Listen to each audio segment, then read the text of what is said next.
On the group. Oh, yes, it's been a long time, but change is going to come, surely. It doesn't matter how long it takes, but definitely change will one day come. And so Liberians keep holding on because change will come one day. Brian Owens is a cover song, though. It's a very nice one. And a continuation of the Kear Morning Show. This is a special edition. It's a special edition of the Kear Morning Show here on Kear Radio. And of course, again, like I told you on Wednesday, we had Dr. Mohamed Sharif of the ANC, the man who wants to be the next chairman, who wants to head the ANC as chairman, is here again.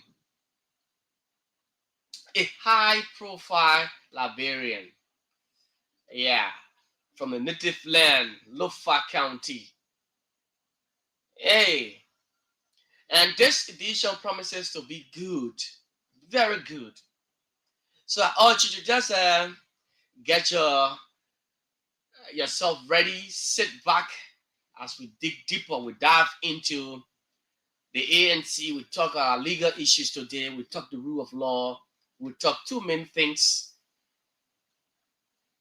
Just so you know, the man is a seasoned man. Don't overlook him. My name is Jefferson. Weah again. I'm here, special edition of the Kear Morning Show. And my guest is already here, Dr. Mohamed Sharif is already in studio. But I'm bringing him on right now, and he will sit back and listen. Maybe he will tell me a little of this song. What does this song mean? What is his own take? And I thought to play this song, you know, on the show. Yeah, I just thought to play it. It has a meaning though, and I know he's listened, but he will tell me his own as what he thinks about this song. So let me bring him on now. Thank you, Jeff. A very seasoned man, and of course he's a politician though.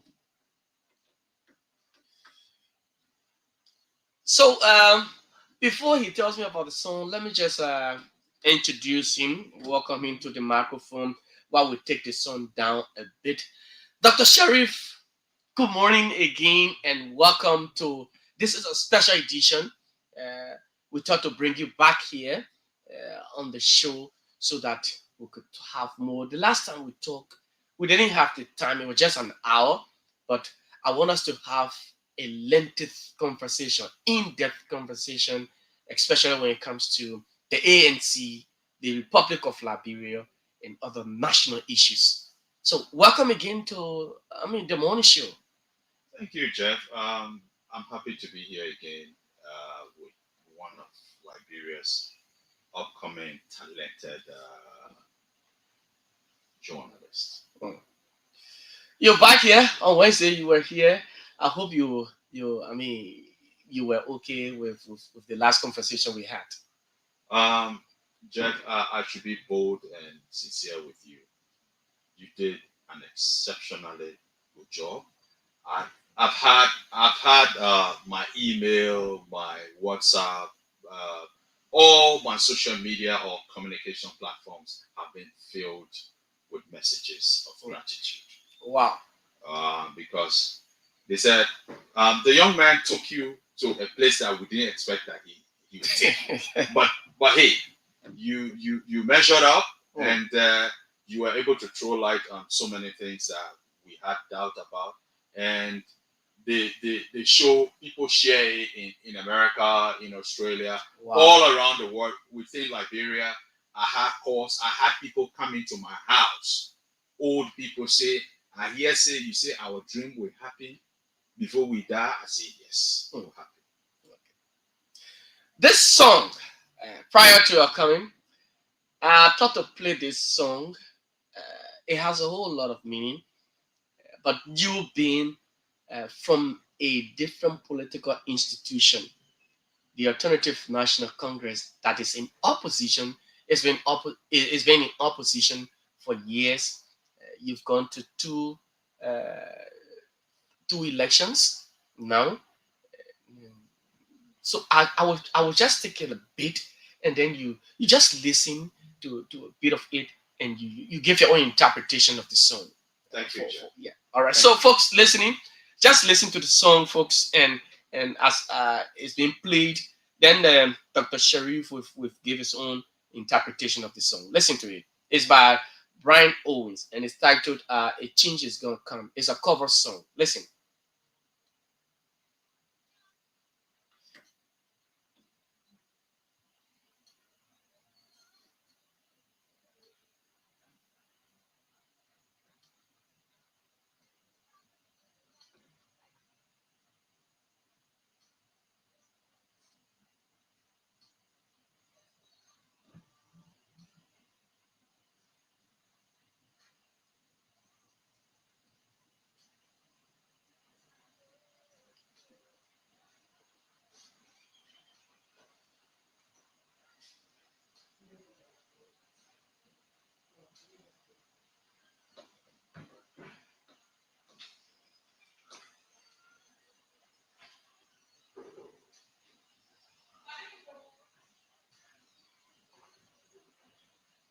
Mm, mm.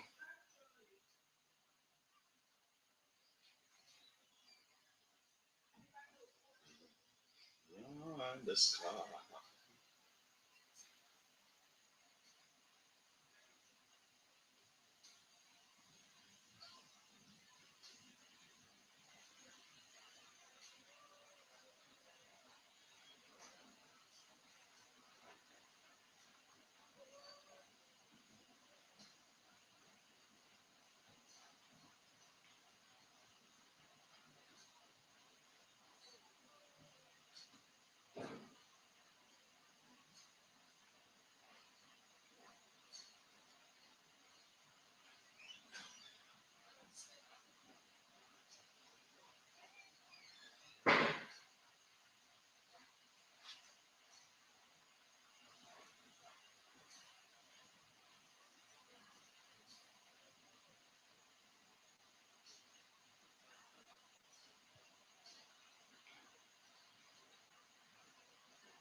Mm.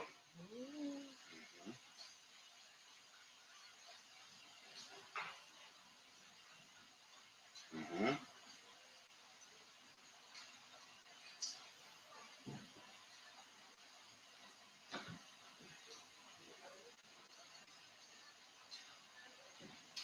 It's been a long time coming.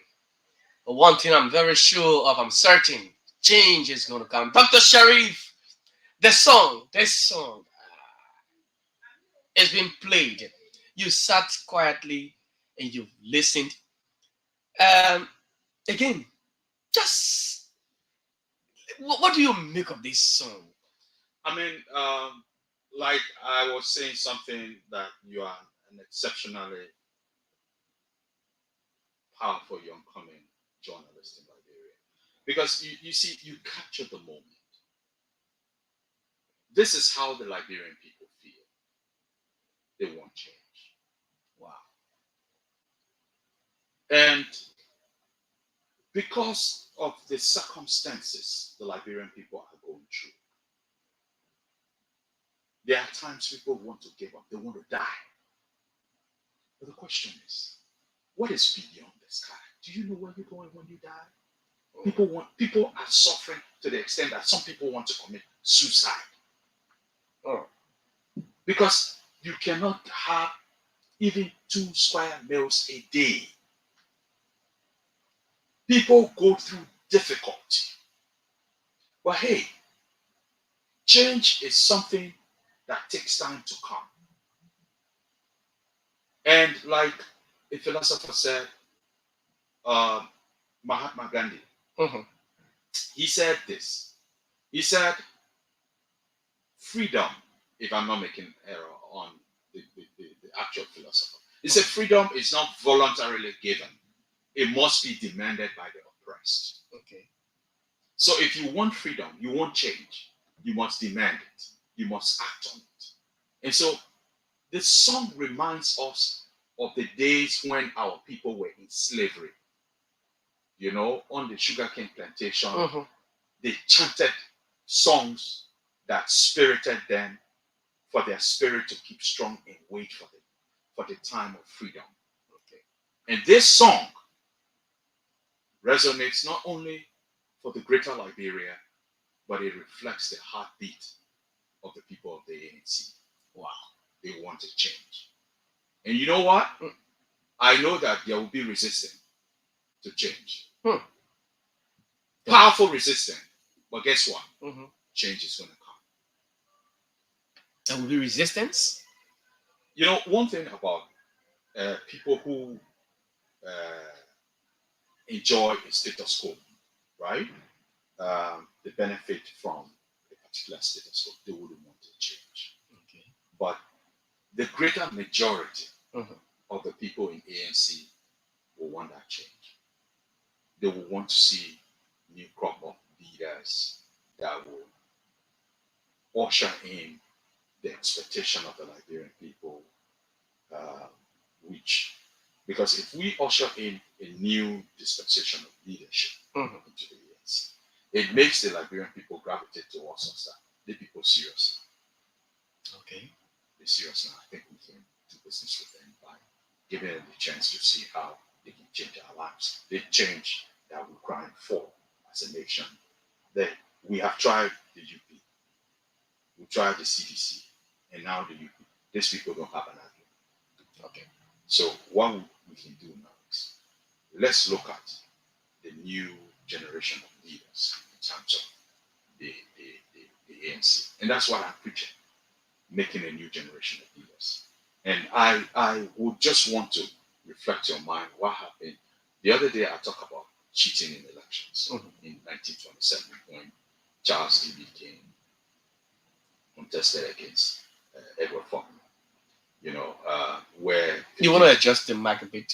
Yeah, where 15,000 people registered. Yeah. And by the time the votes were counted, there were 200,000 people who voted.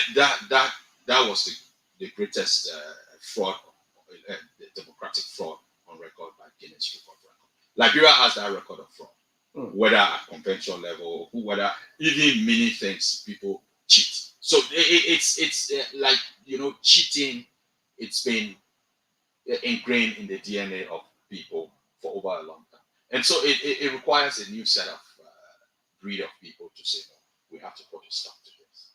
And you know, like every Christian knows this, and I'm going to be quoting Bible, Quran, and other books, like in the book of Habakkuk. You say the vision is set for an Habakkuk, I think 2:4 or 4:2 says the vision is set for an appointed time.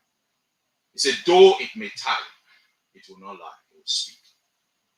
When God wants to do a change, it will take time. You heard what the song says? It's been long. It's been long. Long time coming. It's the same like in Habakkuk. The vision is set for an appointed time. Though it may tarry. Tarry means wait long. But joy will come up in the morning. It will come. It change. No, when God is ready to do a change in the nation, you know, they say he uses the foolish things to conform the wise. Those who are political elites, they feel that this is their niche, this is their area. No, certain people don't need to go there. Like I heard someone say, but Siddiqui and all want to be chairman for ANC. Is Siddiqui and all? But Siddiqui that human being. Yeah. When we look at Jeff, I'm going to give you some historical context of Liberia. But before that, let me discuss the 1927 thing. Okay. You know, after that fraud, Edward Faulkner went to the League of Nations and complained that he was cheated and so on. While they were struggling on that, the two-week party said, no, I think this thing was too much. This fraud within our party is too much. Cheating time after time, handpicking those who should be what in which position, and even the rest of the nation. Because anything that happens in a political party, to on a micro level or macro level, a bigger picture of it reflects on the nation. What happened is small. If you see your son stealing to the house, your daughter stealing to the house, if that person gets educated and get a ministerial position, the arm robber directly sitting in a coach. Yeah. So the two-way party had an opportunity to say, okay, let's reflect and see what we can do to present a new image to the Liberian people. So by then, Tubman was around 18 or so. So the first time he was spotted as a leader was at the Grand Masonic Lodge of Liberia. Yes, the Grand Masonic Lodge. I know the history of it. So at the Grand Masonic Lodge, he made a powerful speech. They said this boy has a future. So they invited him to the two-week party convention. Okay. He made a landmark speech. That should be between 1930 or 1933 convention. And so that placed Tubman and other set of young people in a position that altered the trend of the old guards to a new generation of leaders. Look, Jeff, you are a leader. No matter what, whoever tells you anything, don't budge. Your leadership needs to be tried. If your leadership is not tested as a young person, you are not a leader. And so Tubman had to go through the lions then, and definitely Tubman emerged. By 1945, he became the president of Liberia. And most of the developments that are credited to him today came as a result of that first speech that was made at the Grand Masonic Lodge of Liberia. Okay. Again, before we move further, I want to conclude with this song. A change is coming. The song says, the line I took, it's been a long time, but one thing I'm very sure of is that a change is going to come one day.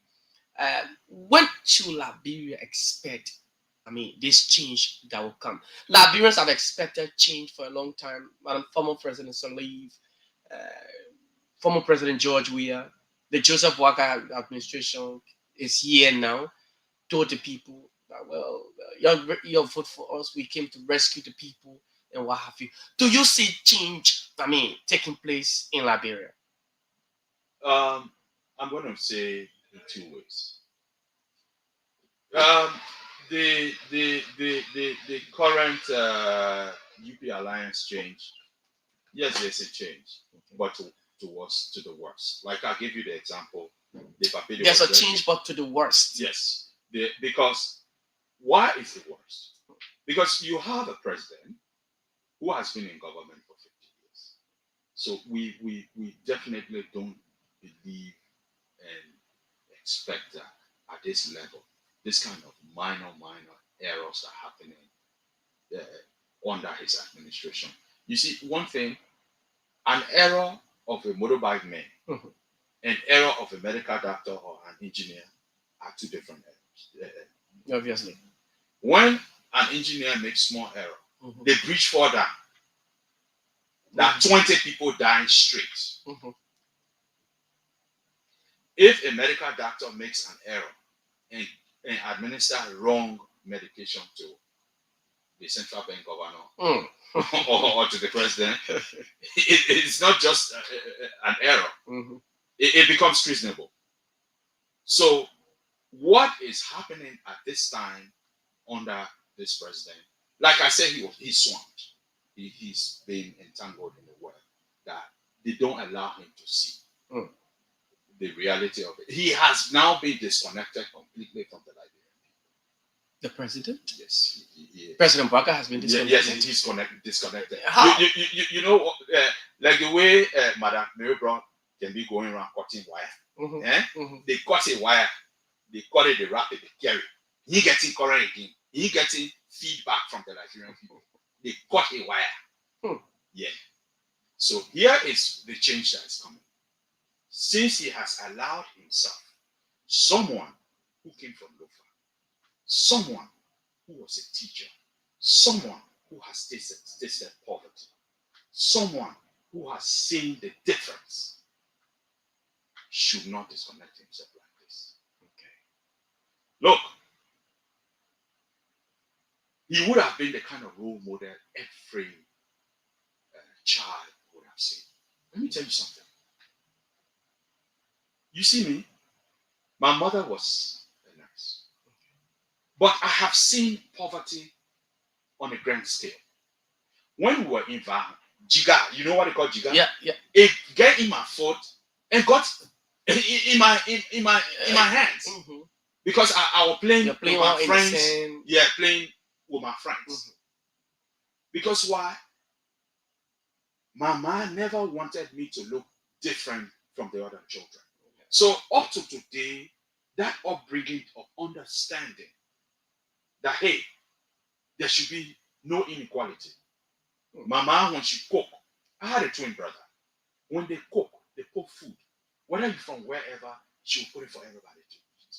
Okay. So I have grown up seeing that people should have the equal right. But we are not seeing this reflected in the social justice aspect of what we call the arrest agenda. So look, he is actually arrested. The reality of the thing is, this president is arrested. The president is arrested? Yes, he's arrested. Who have arrested him? The people he put around. They have arrested him with their agenda of stealing. Okay. Do not call it corruption. When you call it corruption, you have sugar-coated it. Thief. Call it thief, stealing, armed robber. These are armed robbers behind him, wearing coats, suits, sitting in big offices, and depriving the Liberian people. But I have a good news for the Liberian people. What's the news? Change is going to come. Who do you think the ANC is that political party that can change the dynamics in Liberia, the settings now in Liberia? Do you think the ANC has the charisma of doing that? I can assure you that. Watch our convention. The credibility of our convention will tell you that we are prepared for governance. How credible is the ANC? Now, let me tell you something. There are so many people within the ANC that are silent. That last interview on Wednesday have rejuvenated the spirit of the people of Liberia to start gravitating towards the ANC. People call me Sheriff. Is it true you chairman now? I say no, I'm protesting. So, my man, if you chairman, I have calls from over 50 lawyers, medical doctors, young professionals, even some of the guys there that people call Zogo. Say, brother, we know you. If they gave you that chance, we come that we can vote. So it is now becoming increasingly clear that the change we want to usher in, together with our political leader, Alexander Committee, is now tied to the integrity of our convention. Okay? Because people want to see new faces, people who don't have a questionable character in the past about their role in terms of engaging with finance or public relationship. So, I perfectly do agree, because Liberia is a youthful country. People are seeing what's happening in different countries, so they believe that, look, if ANC can deliver a credible convention, if ANC can bring up credible leaders like you, Sherry, I bet in this country, let somebody say, oh, Sherry was part of this group that steal money. Okay. Don't never allow me to enter your studio. If somebody can tie my name to corruption in this country, don't never let me enter the studio. Even within the ANC. Yes, within ANC, if there is one record of sheriff even misbehaving to people, don't let me enter your studio. Okay. Because look, leadership is like this. There are two kinds of leaders. There are born leaders and there are man-made leaders. You know what? Liberia has had too many man-made leaders. It is time for born leaders to come into the limelight. How structured is the ANC? Because you said the other day that the ANC, when you're in opposition, a government in opposition or waiting, you have once you are in opposition, you're well structured. You should have the notion that you are the best government in waiting. How structured is the ANC? Looking at all of our, looking at our economy, looking at the country, because once your party, the institution is disorganized, uh, it means when you come to power, there will be no hay, like in the Liberian way, there'll be no hay until things will be going just zigzag rhythm rule. How structured is your party now that you're in opposition yet?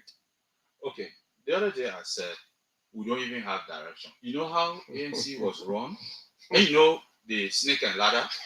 Ludu. Yeah, I know the snake game. and ladder. You go up, you bring it down. You go to, and you saw we got 7 Yes. point and they came down You to keep the 1%. Mhm. That snake and ladder will be played. But at this time, I can tell the Liberian people, trust me. Mhm.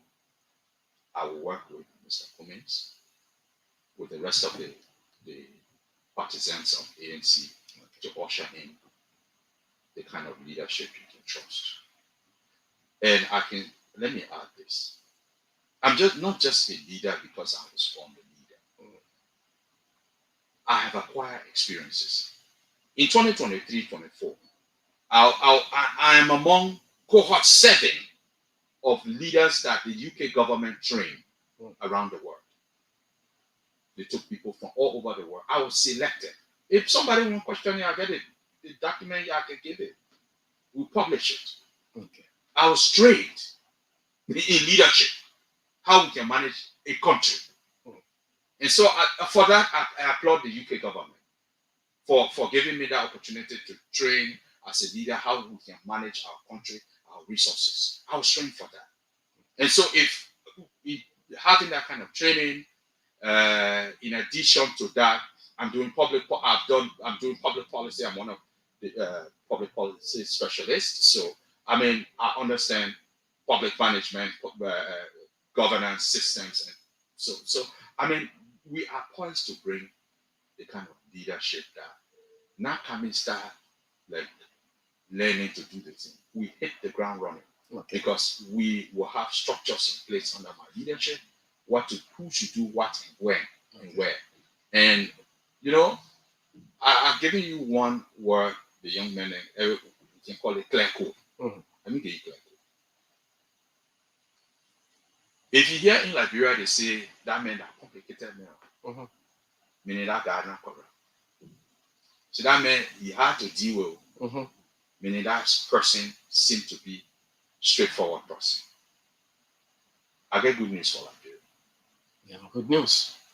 The good news is change is coming. Hold on. Your dreams and aspirations will come true in your lifetime. Okay. Trust me, it's coming. And nobody, look, let me just say this.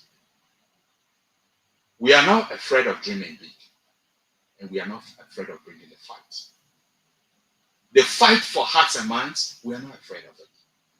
And we are not afraid of dreaming big that come 2029 or January 22nd, 2030, that mansion will control you.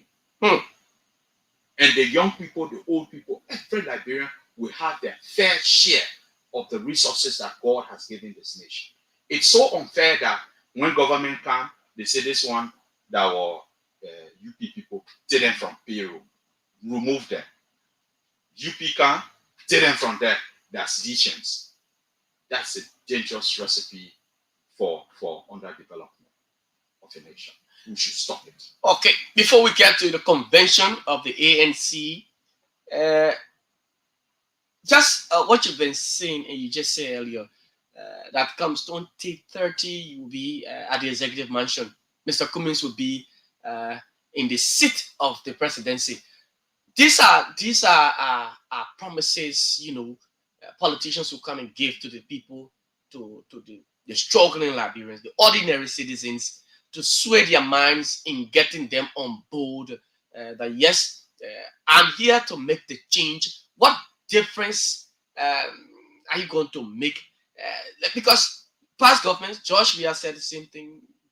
President Bwaka said the same thing, and now the ANC is coming with the same rhythm. What's the difference? What different change are you bringing that you think the Liberian people should trust the ANC, especially your political leader, Mr. Alexander Cummings? Okay, you see, like I said, I have lived a life as a young person in Liberia here, credible among my friends and in my community. Yes, there will be times that people have personal envy against you. But hey, I can assure the Liberian people who trust in me, I can assure you that I come from a traditional background. My grandfather was a chief, and so Oh. I saw how they administered traditionally, how they and their people were in peace. With me being chairman of the ANC, and with the level of experience I've had, we are putting structures in place that will address. And that's the thing I said about evidence-based policy making. Don't go grab it somewhere, you haul it, you bring it here. Check it if it will work in Nigeria. That's what we call policy transfer. Oh. When you want to bring policy to a country or you want to implement a policy, ask yourself, this one, it will work in Nigeria. If it works in Sierra Leone or Guinea or Ghana, does it mean that it will work in Nigeria? We are unique, we are dynamic. My twin brother and myself, we were like very close, but that time he was much friendly with people, outgoing, but I was quiet and reserved. It was after his passing away that I started to make friends. Okay. And we can change. Liberia is not the worst country that cannot change. So I think that if they believe in us, that's why I'm telling the Liberian people, watch us. Tie our integrity, the integrity of the ANC to this convention that we're doing. If we don't deliver change, if we don't deliver credible convention, don't take us serious. But I'm assuring you that the people in ANC, the voters, want change. And nobody can stop it. Let's talk about the convention now. It's upcoming, and I know there are many candidates that will be feeded. You going against other people. I'm hearing Ta one way as well, wanting also I think to contest also being chairman or half of the ANC. But how prepared is Dr. Mohamed Sharif? Are you getting the support from executive members and in fact those who are qualified to vote within the party? Are you getting what are you hearing? From because there's this question I'm going to ask you for. What are you hearing first? The reception. How is it the whole environment now that you're going for? To the convention. Okay, so I don't know of Tawongwe. I know of myself and I know of the current chairman. So I know that Tawongwe is a representative and he is mostly in ECOWAS. So I don't know whether somebody wants an absentee chairman. So I don't know of that. But anyway. But the man is a member. Yeah. So, but he has a representative job and he has assignment at ECOWAS. But that's not my problem. He has a right to run. He has a right to contest. Okay. The beauty of democracy is that anybody should run. everybody through, Okay. including Chairman Emeritus who have been there for 20 years. Yeah, so Orisha good. yeah, let the brother run. But what I'm hearing is the delegates have resolved that they're carrying Dr. Mohamed Sharif. Even the voters. Yes, the delegates. They are carrying Dr. Mohamed Sharif. Only one thing they are demanding: a fair and credible convention. Do you trust the process? As far as it is right now, I have no reason to think that it's unfair. You don't believe that there will be fraud? I have not seen it. Human beings, we are dynamic. Somebody might, Liberia, people used to fraud, cheating elections. So I'll give you an example of 1927. So somebody somewhere might be planning to cheat, So these are things that are not new in convention. People will try to cheat, circumvent the process to favor them in different ways. So as far as I'm concerned, at this time, it's Mohamed Sharif I'm seeing and the people I'm working with, the people of Liberia, that have confidence in me. They have confidence in my leadership. They have checked my record. I don't have any stained record in terms of even relationship. Nobody in the ANC will say one day Sharif went on Facebook to denigrate the party or to say bad thing about the party or insult the party or political leader or other members of the party. You saw the last time I was talking about the chairman, Orosho, who is a lawyer. I said my land colleague, right? Mm-hmm. I said the only thing is he has misdirected the party. The party has done too many errors. Okay. But I think, when those errors occur, it's forgivable. Okay. But you can't keep doing the same thing and expect different results. Albert Einstein says you cannot keep doing the same thing and expect different results. So if ANC keep electing or being dictated to,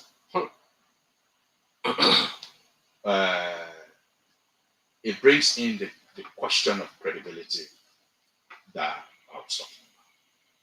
If we cannot deliver a credible convention, I tell you Liberians don't trust us. But I trust the process that will deliver a credible convention and a new leadership will emerge. And in that new leadership, Mohamed Sharif will be the chairman. What will happen if your political leader, Mr. Alexander Benedict Cummins, decided to feed a candidate, to put up a candidate against you, even though you have a relationship with Mr. Cummins? But what will happen if he decides to, well, Sharif, even though you're my man, but I think I'm supporting this person against you? You are like almost a prophet. This is a question the last 2 to 3 weeks. But I tell you this, Mr. Cummins is a human being, right? He has a right to support a candidate of his choice. And it's a democratic process. But where I don't think that any political leader will want to venture is to influence the process by inducement, say, giving money to people, say, don't vote for Sharif. Like the way I heard that people saying Siddiqui, calling me Siddiqui, don't vote for Siddiqui, that process that, of inducement. I think, what happens in that case? The Liberian people will frown at it. The code of conduct, by extension, the law will frown at influencing the process the wrong way. And I think Mr. Cummins, I know, and the Liberian people will know him as Mr. Clean Hands, will not want to undertake a suicide mission. Because what that would mean is that he has actually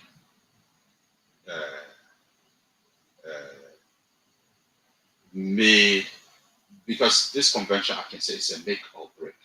That is, make, if we deliver a credible convention with new leadership, a crop of leaders that the voters themselves decided to elect without any undue influence, without any form of unequal bargaining power.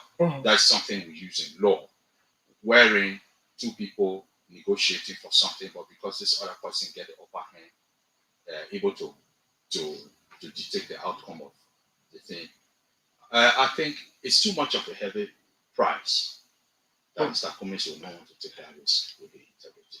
And you're confident that he will not interfere No. because of his character? No, he will not do it. We know him as Mr. Clean Hands in Liberia, and even within the party. The reason I ask this question is because many a times in convention or primaries, you see political leaders or party executives, they have this tendency of favoritism. They favor one person, and then even though you're qualified, they know that when you become chairman, there will be change, and so they will put up a candidate against you that will manipulate the whole system. They will try to manipulate the system. Change, like you just played the music, it's been a long time coming, but change is going to come. Who is a major contender so far? I don't have a major contender. Do you have the incumbent? No, he's not. Let me tell you something about German origin. You cannot beat a dead horse. Oh. Yes. German origin is a dead horse now. My brother. The man with brother. So you know that I can tell you the team, we shake and we laugh. You cannot beat a dead horse. Chairman Gu knows that today they put the ballot box here. Is he contesting? I mean, the names, has his name been surfaced? This should always remind us that when somebody is president and election coming up, expect that the president will run, except he announces it now.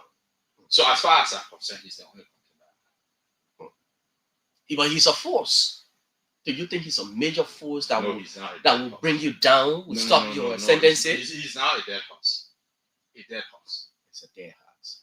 Yes. You know why? He gets speed again. Horse, when we're measuring speed, and they can say horsepower, right? 5 horsepower, 3 horsepower, 12 horsepower, it may not get speed again. And any horse that not get speed again, he die. Our brother, he not running, he walking. Yeah. Look, I can tell you that man used to be brilliant, but he has outlived his usefulness in the political arena, especially at the helm of political decision making in that position as a chairman. He has outlived his usefulness.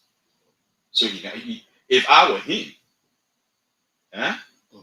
take me by my word. If I were him, having gone from one party being a chairman to another party being a chairman and twice, what am I looking for? That's the reason why I gave you an example of the two-week party. They made new generation of leaders. And I can give you 2 other people in Liberia that they are not alive today, but in the context of they're not alive.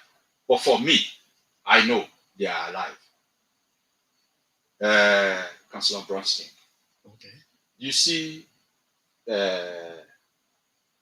Speaker Kofa, Fanatic Kofa. He was in Liberty Party. Yeah, sure. Yeah, Darrell Ceylon was in the Liberty Party. The current Senate Pro Tem was in the Liberty Party. You got a lot of people, Ben Samvi, the other people. These were leaders he brought up. So when that person, natural thing we call death, you're not seeing him at the moment. You feel that he's dead. He's not dead. His legacy lives on as a result of the leaders that he groomed and brought up. And I can tell you that clearly Senator Johnson is not dead. He still lives on. Yeah, his memory is no, not the memory. He just traveled. Oh, he just traveled. Yes, for us traditional people, leaders don't die, they travel. Okay. Senator Johnson is not dead. He traveled. And he has people he brought up. He influenced the lives of people who by today measure they're supposed to be selling cold water, they're supposed to be doing this. But he took a Kembo, Mhm. Kembo, our brother and friend, Jerry, Mhm. honorable vice president. Yeah. But our brother, that Jerry, man, Jerry, the honorable vice president. Yes, he was selling gas. Mhm. He went through all that stages, but Senator Johnson did not look at his background or his surname. Okay. He looked at a future for the country, Liberia, and not a selfish interest. So he raised like Honorable Kun, different people. He brought them in, and not on the basis of tribal, but he helped a lot of people to realize their dream of becoming someone that would play a role in the country. Hmm. I can give you another example. Steve Zago. He was brought up by politically. He was helped to be somebody by the late Councillor Bronsky. Hmm. So I think Mr. Cummings is now set to do some of those things. ANC has not been grooming leaders. I can tell you this clearly. But we made mistakes. And when people do mistakes, you learn from your mistake and you evolve. And this is the process of evolving. Mhm. This is the process. This convention is the test whether we have learned from our mistakes. We are now accurately evolving, wherein decision-making power lies with the people, and Mr. Cummings is there to provide that kind of leadership as a political leader to usher in change. I tell you this, under my leadership, the team we have put together, it's not only Sharif. There are other young people we are grooming to bring up. You remember I told you that we will make sure that each county 5 people will go to scholarship. Scholarship under my leadership, college. and some people will go study, and other people will bring them in to learn. Because what is causing government after government to recycle people like Louis Brown is because political parties have not captured the the the, Mhm. the thing to understand that you have to groom leaders. Okay. You can't go and just grab somebody, say, because you are now president, your money will make him loyal to you. Money does not make people loyal. Relationship makes people loyal. Hmm. Relationship makes The people kind of relationship you build. Yes. So if you don't build relationship with people and you feel that you can spend money, you can buy loyalty with money. The moment, for example, one of the disconnect that people don't understand is they say, "Oh, voters can ask us for money." If you don't build relationship, you will buy loyalty. Mhm. And when you start to give money to voter to buy their loyalty, if you don't continue giving them money, the highest bidder will buy their loyalty. And the people in ANC, the delegates, I built relationship with them. I'm not giving them money. They know me. They know the life I have lived. They evaluated me and saw me as a better option at this time to take ANC from 0.1 or 1.65 to the mansion. Okay. They know that my kind of person, not with pride, I cut across. I can engage with academics. I can engage with diplomats. I can engage with even the men that I can eat kobo. I can even eat at this time. Chopper, food in wheelbarrow, I can eat it. I'm big for it. I can sleep on the ground. I can ride motorbike. And I can reach to every community. I don't want to be a leader that will sit behind, be desk, wear coat. Have you have you been doing all of these things, or is it because you want to be No, chairman? That's the reason. it's my life. I've been a human rights activist. Like I had some consultancies. I've been going around. Or there's no county in this Liberia. I have been there interacting with people. This has been my life. If you check, I had a human rights institution called Ehud Foundation. I will monitor human rights things in Liberia. I've been to the various countries. I meet with people. I eat food. I sleep places. I will share a video with you, uh, which you can upload to see me. This was, I think, 2021 or 2022, because I can travel, go, come back, different and sleep places. You will see me how I did it. You know when they cut rice, the rice husk they take to make a mattress. I sleep on it, Jeff. I sleep on it. Even though it itches the skin. Yes, I sleep on which it. I know Because of. I know I come from. I am a representation of the native people. I slept on that before, I know. If this my feet had jigger, my fingers had jigger, if I can, whatever I have had in my life, and I never paid school fee before. Only one time school fee dog wanted to bribe me. That was at doctoral level, because I had some scholarship and pay some money, but it was still needed.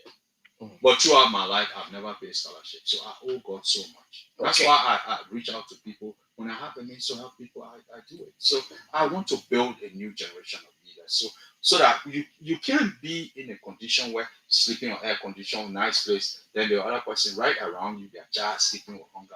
That will allow them to turn into rogues. Okay, let's move forward. Let's talk about the rule of law. Good. Yeah, let's talk about the rule of law.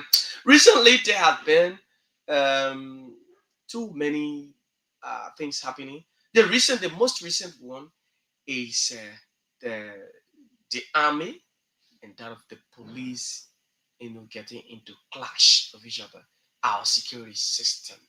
And even though the chief of staff, the armed forces, Major General Jefferson Fire said, well, some men claiming to be military personnel, so I don't know, they were not military, but even though they had the army uniform, what can you see, with one of these things happening? Okay. So I think that is national security. Yeah. So you want us to treat national security? Okay. Yeah. Let's go on, because we are discussing wide range of topics.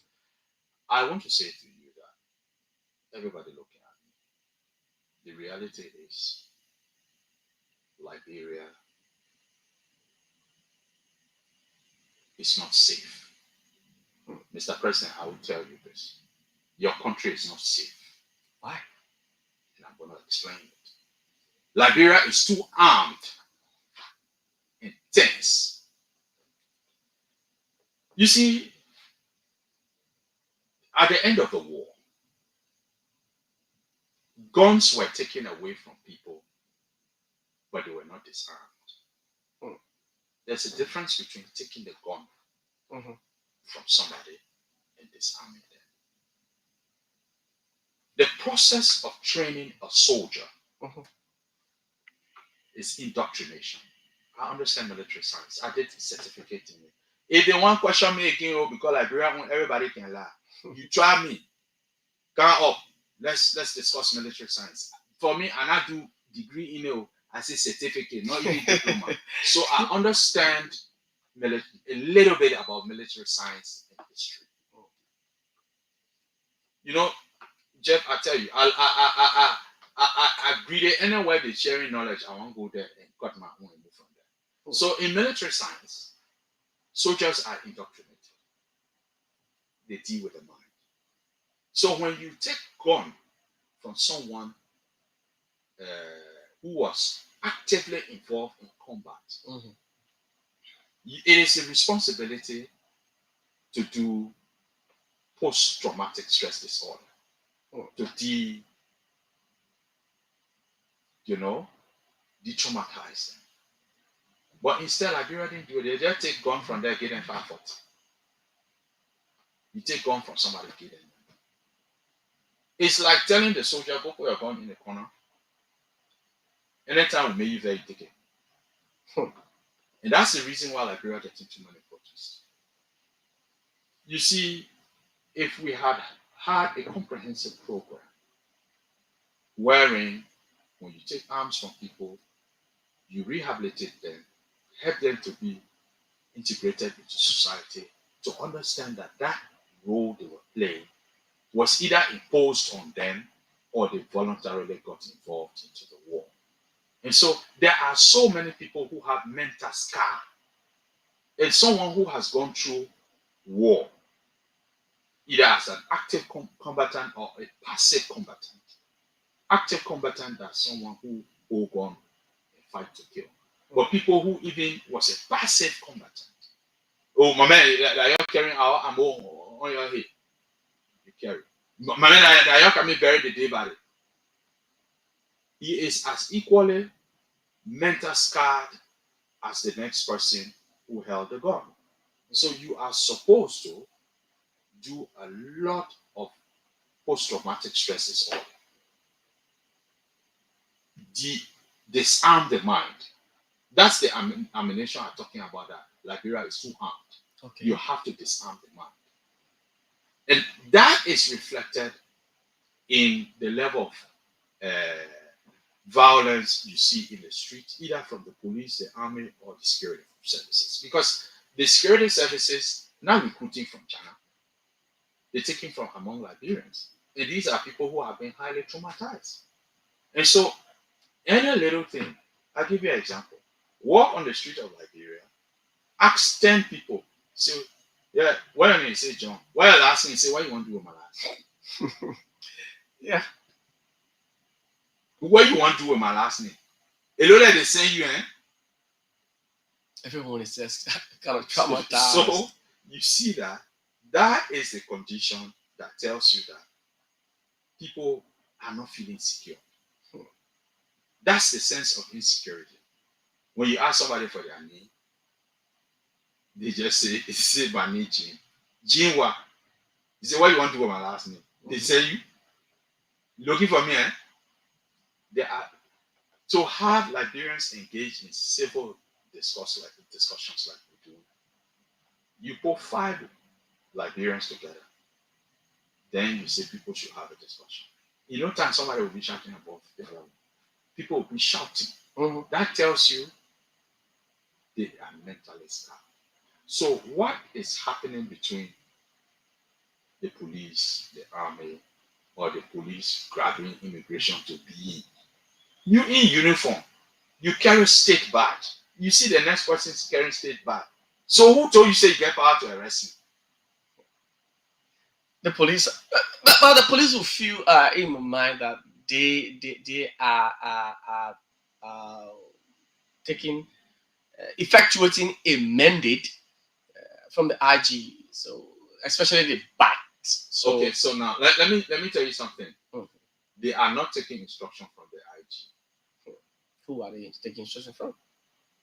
The actual truth here is it's the same post-traumatic stress disorder, and that's the reason why the government of Liberia has a lot of work. But these guys have gone for police training. Wait, let me share something with you. Mm-hmm. They have not distressed their mind. These people are still suffering.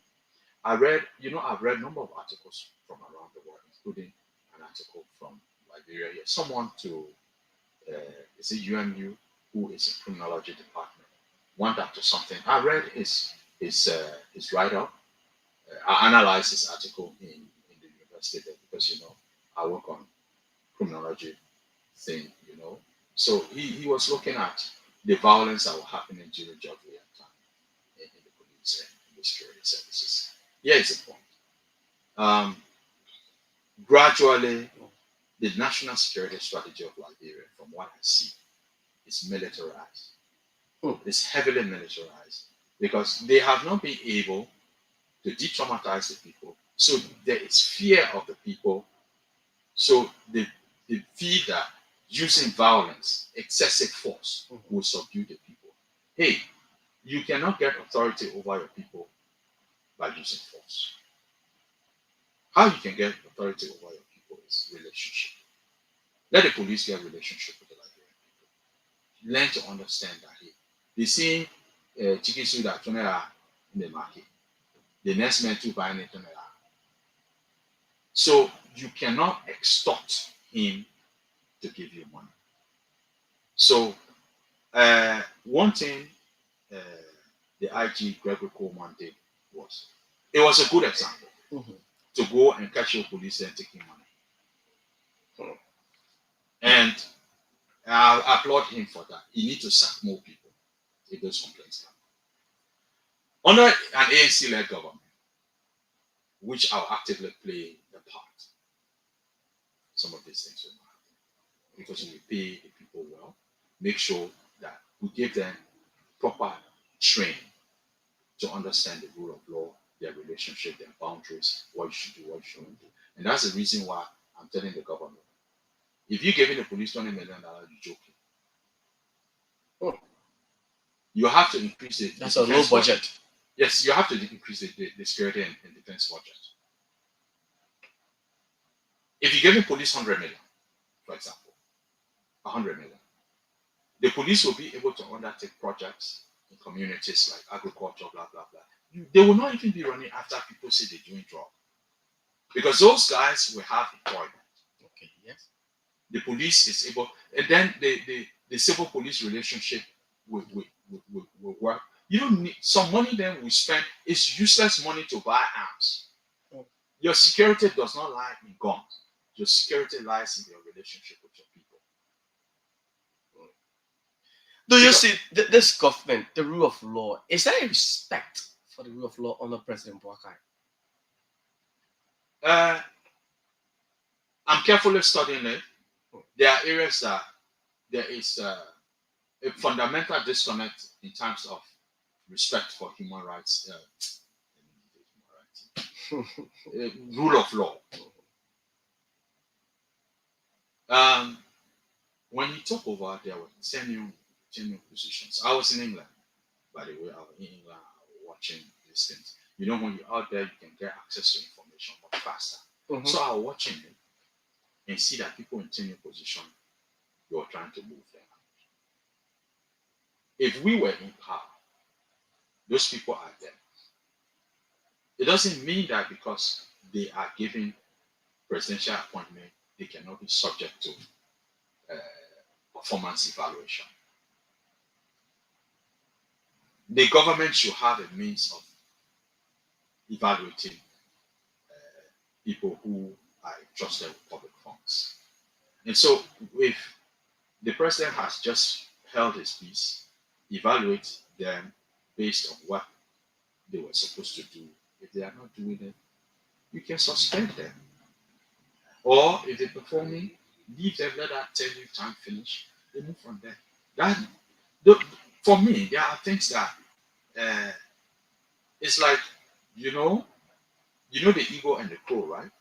The crow bird. When the eagle is in flight, there are some people, when they try to criticize me out of feeling out of insecure about me being around them or me being involved in the process, I adopt this strategy of the eagle. The eagle, when the crow bird trying to take feather from on it can't talk. Guess what the eagle can do? It will go up more than 70 miles up. It start going up. The crow bird, it will not get way to breathe. It will fall and die.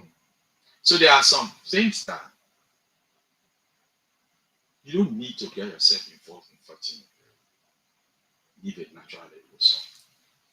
And so there are areas of gap where in the rule of law that needs to be addressed. I tell you this: the legal system of Liberia needs an overhaul. Okay. I have done analysis on it, but guess what? I can't get this government free. They'll pay for it. You pay for it? They'll pay for it if they want it. This is knowledge. But the government will think that they don't want to pay. They must sit down. Let them go hire another expert. They would think that they have experts that they can work with, since you maybe. I now want employment. But if they want a service, I'm a Liberian. I can offer that service. They pay for it. And here's the thing: the criminal justice, the rule of law or criminal justice system needs an overhaul. I have compared the customary law of Liberia. I look at over 50 countries. People sitting somewhere will sit down and be thinking, say that loud. There is proof beyond all reasonable doubt that me, I can sit down 3 days. I can only eat cucumber and drink water. I bet somebody bring document. Once you pay for it, I can sit down and then the bathroom be there. I can just go.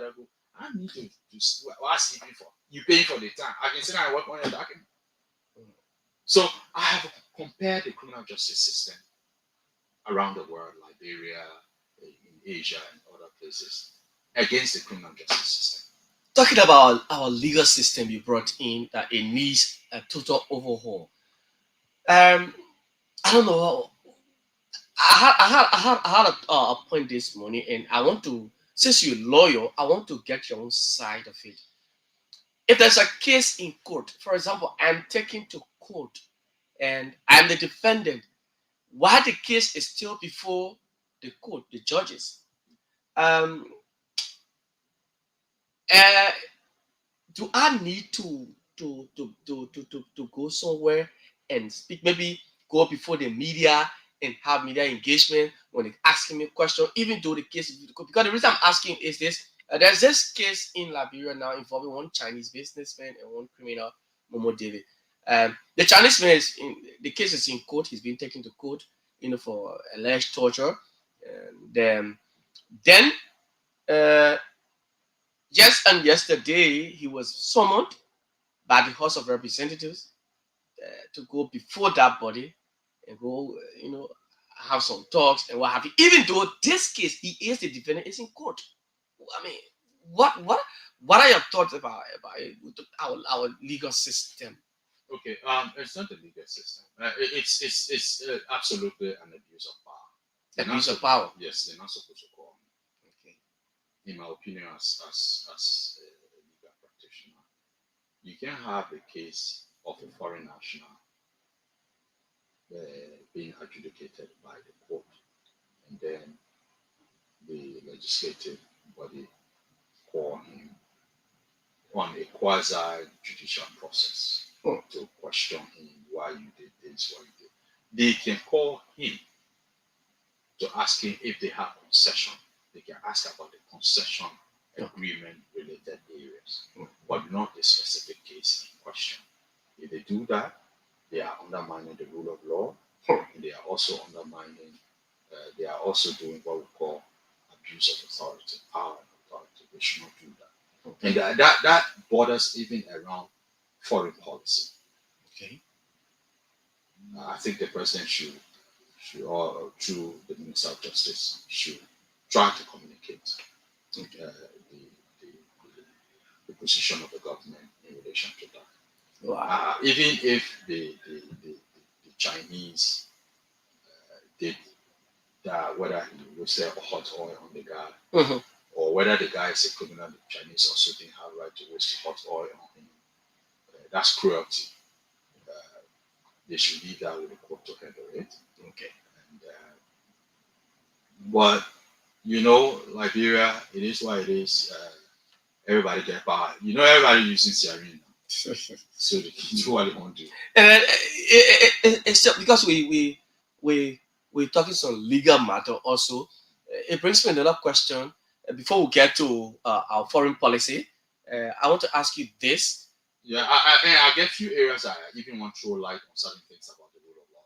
Yes. So in the absence of a medical report, does the police have the right to charge a person for an offense that requires a report from the hospital, a medical facility?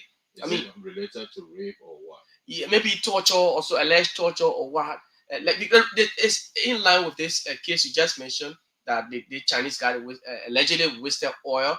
The report, the medical report says the injury he sustained is as a result of fire that occurred 24 hours, before the presentation. But then, prior to in the absence of the medical report that has not come out, the police charged this man of aggravated assault, criminal, conspiracy, and other things without the report, and that in fact they wasted hot oil on him. Okay, what I think the police actually did was, we have a statutory period under our constitution. You can't hold someone beyond 72 hours. So the police needed to actively engage the issue with the law. Okay. So based on eyewitness statements and other evidence, physical evidence seen, all right. If somebody had video recording, if somebody was videoing it happening, those are also what we call compelling evidence that the court will look at, because the medical evidence is also bringing paper from the hospital is evidence, but video recording, eyewitness testimonies are also evidence. So I think the police on that basis may not have in total done anything wrong by charging him to court. Because if you can't keep him also beyond the constitutional or statutory period of the 72 hours, you can't do that, or 48 hours, you can't do that. You can't keep him. He's a foreign national. Afford him the opportunity to go and defend himself in court. And so while the processes on the medical report can come, it's an additional evidence. So the medical report now in the case is saying different thing than what the police charged. The police said the charging of wasting hot oil on him. Then the report came from the hospital says this is as a result of fire, it burned. So okay, here is something that Liberia needs to do, and I think I discussed that before with the late former Chief Justice Johnny Lewis, who I was very close to. We said we should have a way of prosecuting medical doctors, because there are so many of them that are preaching ethics. They can lie, most of them, for money. Lie. They lie. And another thing is, and that will bring me to discuss rape. You see, when we're talking about evidence, you see, the man will say that fire. But yes, heat, even high water heat, can make somebody's skin peel. All right? And then you can have fire making somebody's skin peel. You can have oil making somebody's skin peel. But the bottom line of what the police is charging for is an aggravated assault, wherein there's a life-threatening injury to the life of a Liberian in that context. So let's forget about, okay, they're not oil, but the man burned. So it's like what we call chain of causation in criminal law. Whether the heat, whether the high water, whether the fire, if there is a proof that link his action to that of the burning, that laceration, that large rating on the man's back, then he can still be charged. So in criminal law, which I'm not trying to teach, I can teach that level. I teach it very well because that's my area, criminal law. So there's chain of causation. His action led to something happening. For example,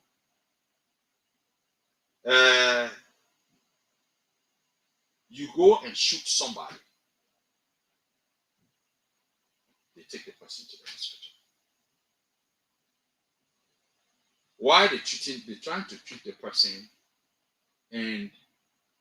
but because of delay on the part of the medical people, the man died. They say, oh no, we need to hold it after that because they delayed. No. If you had not shot him, the delay was not going to happen. And because you stay do it, the man stay die. And like for example, you and somebody climbing on step, way to flow. Then you and the man say we the rasa over rasa, I just push the man for that. That's what we call the thin skull theory or the eggshell theory. You didn't mean to kill the man, but you came.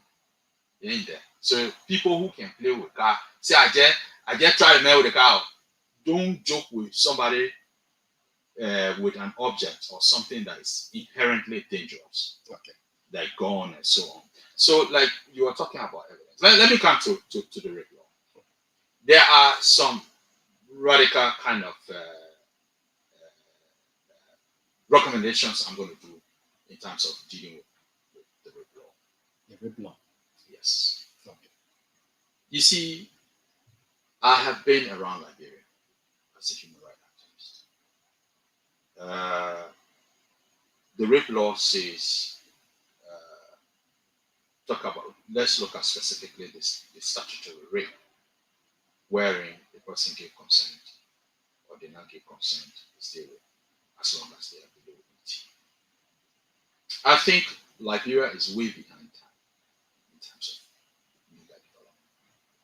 The age of consent for this big America that we're talking about is 16. The UK is 16. France, all of them is 16. Nigeria is 14, except for Bahrain, it's 21 years. Why are we behind with the 18?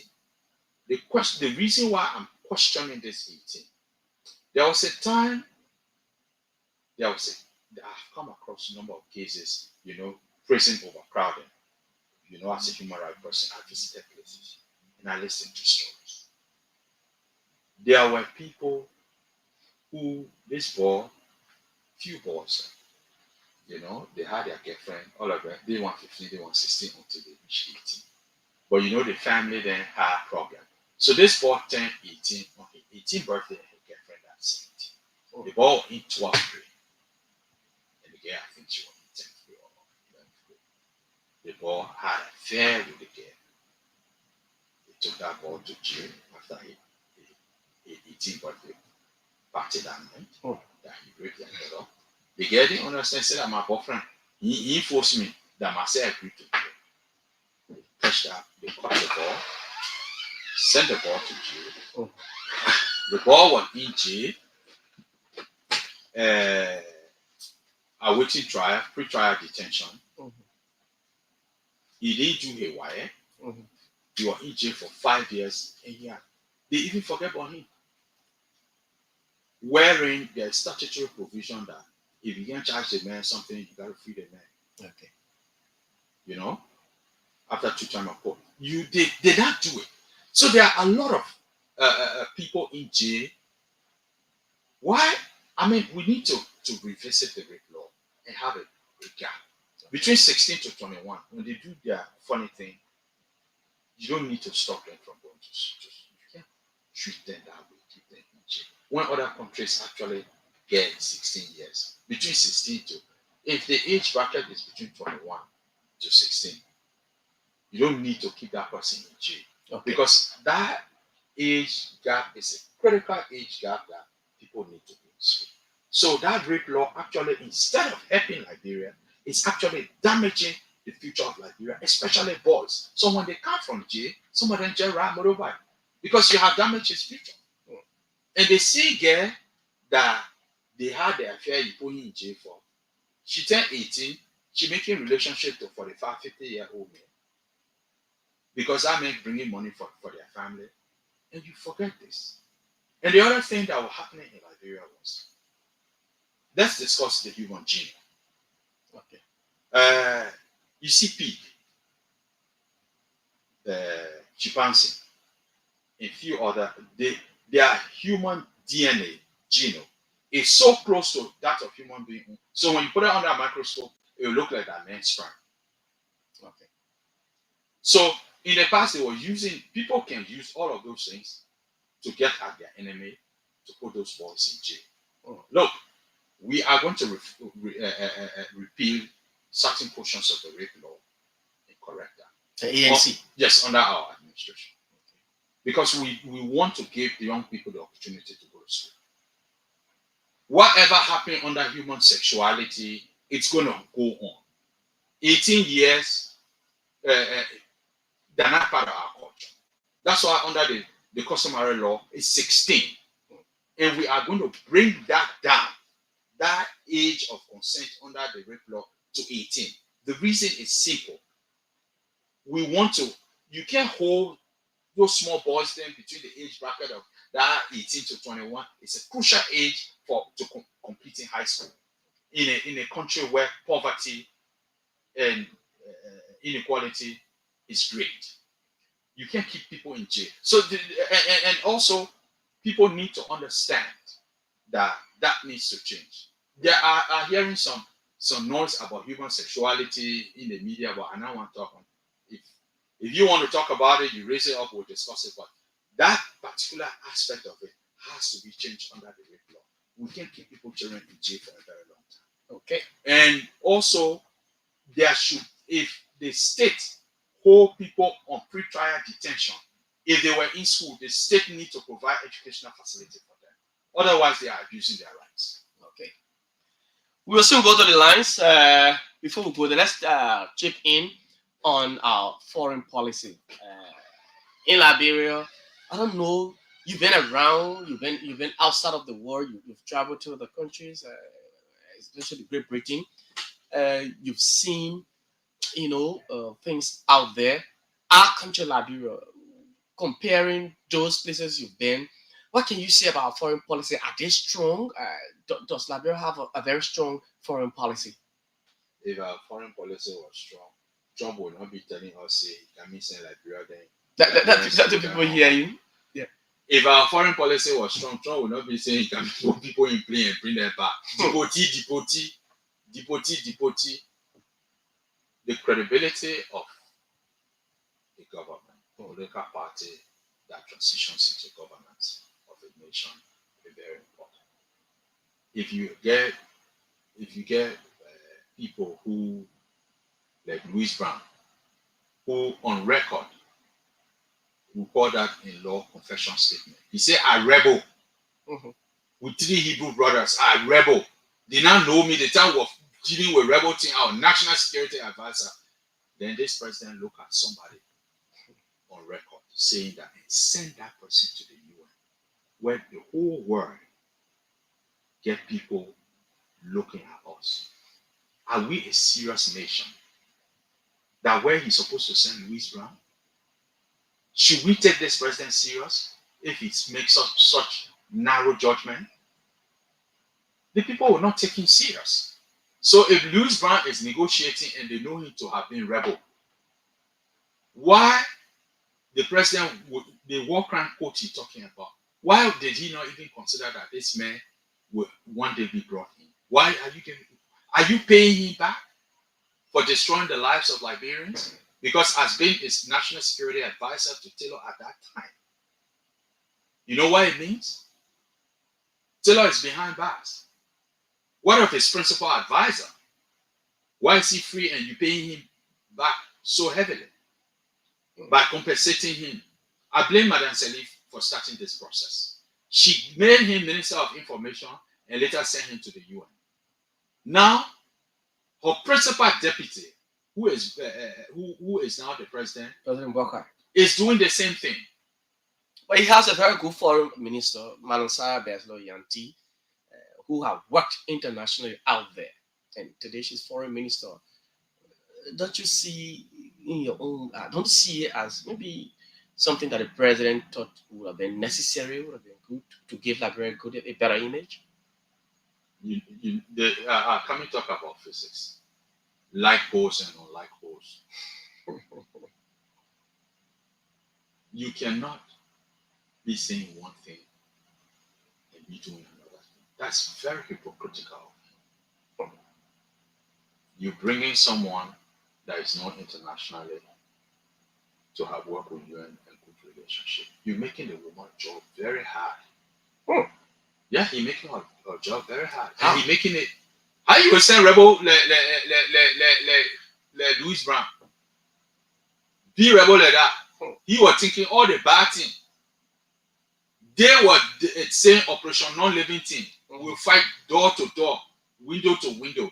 He was advising Taylor to do all of that because he was national security advisor. That's his statement. I was in England, I saw it. Mm-hmm. He said it. Said they now know me a rebel. Are we paying people for being wicked? Are we compensating for people to be evil? Is it not the reason why we see friction, the soldiers and no, the men in uniform? It's still in being investigated. I'm so keen to see the report that the Major General will put out. Because if he doesn't put it out, in future interviews, I'll call him up. Because we want that report. He's being paid, and the military is being paid with the taxes of Liberia. So we need to know what is in that report. Okay. Those people that came there, if they are not soldiers, then it's a rebel group. They need to be arrested. And it's all on video. Their faces are all on video. The vehicles, their plates are all on video. So are they saying, so you see when I say Liberia is not secure, if you say that just men wear uniform, then they get armed like that and come in the middle of the city, and nothing is done, and we don't have any clarity who their identities are, that was a very bad PR stunt. Okay. The chief of staff would have just kept constructively silent and would have just allowed the provost marshal to investigate, simple, and come up with a result.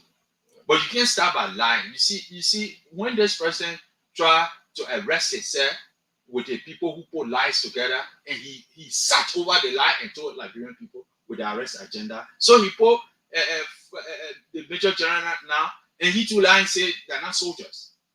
But we're waiting for that report. We want to know the identity of those people. If you people don't do it, then we'll have doubt in the credibility of the military. But let me tell you something. This is a credible military, and I expected him. He is a combatant general. He has been battle tested. He was in Mali.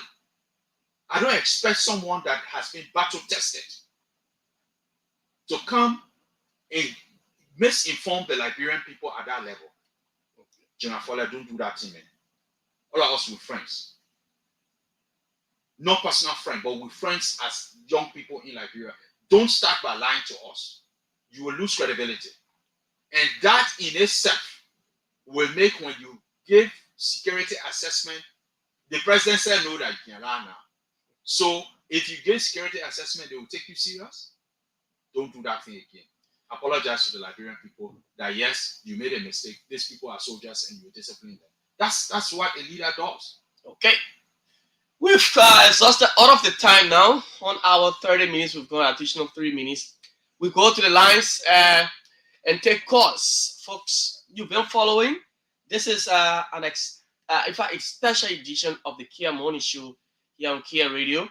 For those of you who've been following, Dr. Mohamed Sharif, the numbers are 0770 573 477, 0770 573 477, 0881 871 670, 0881 871 670.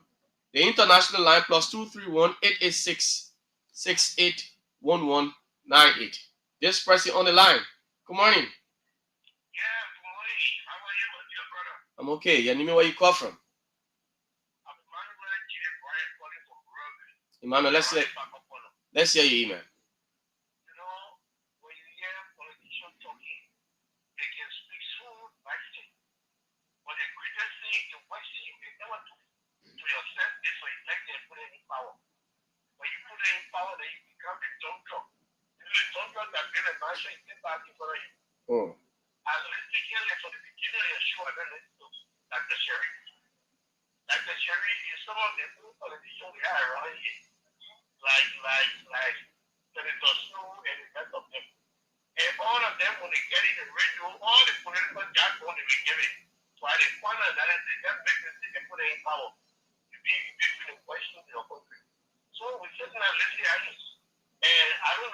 play the game, but they are prepared this time around. Nobody is going to take out all easy. Thank you so much. Have a nice day. Thank you. Okay, please Yeah. do a clarification that Dr. Mohamed Sharif, the older one there, this one that the young one. So this is the new. This is the younger Dr. Sharif, not the older one, not the one from I think Rare Hill. Yeah, this Yeah, one that young this one. is not Dr. Sharif from Rare Hill. Yeah, I think they're not the one that be in government before. The one that yeah, Mohamed Sharif used to be up Rare Hill in District 17. 0770 573 477 0770 573 477 0881 871 670 and plus 231 886 681198. Again, this person. Good morning. Yes. Good morning. Good morning, ma'am. You know where you call from? Okay, I'm calling from Kear opposite the Jefferson. My name is Kadapula Kiabulu Kamishian. I'm a national chairman. Let's hear you, ma'am. Tell my incoming chairman of the Alternative National Congress, ANC, thank you. He has said it all. ANC is the only alternative now to this coming 2029 election. He has said it all. It is the executive of the party that can sell the candidate, especially the political leader. So what all the Sharif said in there, it is the fight, and you will see. Okay. In our leadership, come this coming April, you will see the action that will be taken. We have to rebrand the party. You will see the action. You will say, oh, but then I think ANC there with the whole leadership there will start. So I tell you, thank you, and we'll show them vote for it. Okay. Thank you so much. Let's get this person. Good morning. Good morning. Oh, we slip off this person. 0770 573 477. Let's go back and get this person. Good morning. Morning, sir. Good morning. You know where you call from? Let's hear you. I want to say thank you so much to Pastor Derek. When he vendor leadership, I will just form the party in GSC. So applaud me, taking the good step. And we will be in the trouble. Thank you. Thank you so much. We'll take a few more, then we go back to Dr. Sharif and he close up 077 0573 477 0881 871 670 plus 231 886 681198 and the numbers you can use to be a part. If we can get across, Dr. Sharif, we're exhausted the time, but I think listen to the first caller. Okay, and let's hear your response. Yeah, you know the first caller. There is this thing called mistaken identity. You know, he thinking that the old Dr. Sharif, who has been the ambassador. Okay. Other places. So I don't hold that against him. Okay. But I think he knows that I can assure him this Mohamed Sharif is going to usher in a new generation of leadership in collaboration with the political leader of the ANC will bring Liberia to a new level. Oh. And I can assure people that owe us by our credibility of this convention. Tie the success of ANC to this convention. See what we will do, how we'll conduct. And I'm inviting everybody. Come. I'm sure it's supposed to be this March or first week of April. But hold us responsible. Come and see what we're doing. We will demonstrate the highest level of integrity, which you can hold us by. if we don't live up to that standard, then don't take us serious. Okay. Good morning. Oh, Dr. Sherry, this is Mr. Brian back on the line. Okay, go ahead. Yeah, sorry, I tell you the thing, Sherry. It's coming in the political system. We pray to see your life. Because we work with the whole Sherry there. We work with a lot of the people politicians there. We saw nothing good that they did for us.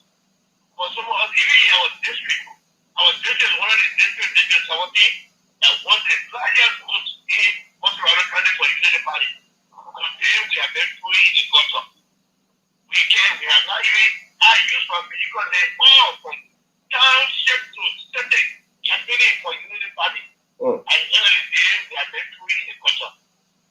We have been through it. Even the action the last time, when Mr. Walker gave the Immigration Commission, they followed to recruit. Just imagine, that's for my job, not for me, for people that work along with me in this district. Mr. Walker asked the Immigration Commission to recruit. We went there, he demanded us that we were paid, so we could send our people in. There are people that are class. Who demanded you to pay? Who demanded you to pay? Who demanded you to pay the $200? I said, who? I said, I'm asking. Hello, I'm asking who demanded you?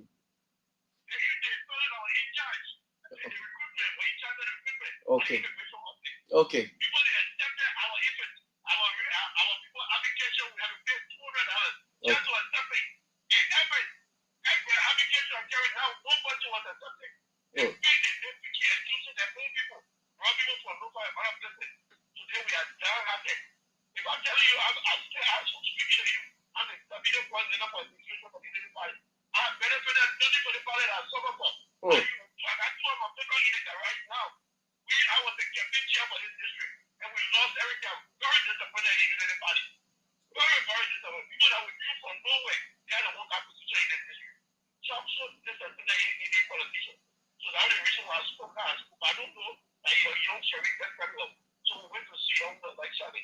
Okay, thank you so much, sir.